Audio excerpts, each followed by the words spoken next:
ਇਦਾਂ ਹੀ ਪੀ ਪੂ ਕੇ ਤਾਂ ਕੱਪ ਥੱਲੇ ਸੁੱਟੀ ਜਾਂਦੀ ਰੋੜਨ ਡਿਆ ਬਾਹਰ ਨਿਕਲ ਜੇ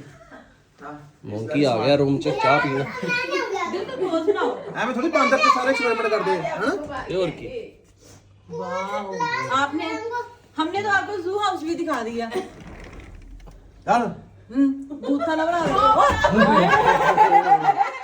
ਇਹਨੇ ਦੋ ਵਜੇ ਬਣਾਓ ਵੀ ਸੀ ਇਹਨੇ 2 ਵਜੇ ਬਣਾਓ ਚਲੋ ਜਾਓ ਬਾਹਰ ਮਾਰੇ ਬੂਹਾ ਖੋਲ ਕੇ ਕਰੋ ਨਾ ਉਹਨੇ ਕੱਪ ਮਾਰਨਾ ਹੁਣ ਭੁੱਖ ਲੱਗੀ ਉਹਨੂੰ ਬਾਂਦਰ ਖੁੰਦਾ ਹੀ ਓਏ ਚੱਲ ਜਾਣਾ ਤੇ ਉਹ ਤੁਹਾਡੀ ਕੋਈ ਰਿਸ਼ਤੇਦਾਰੀ ਥੋੜੀ मैजिक बॉल दे दो ਚਲਾ ਗਿਆ मैजिक बॉल खेलेगा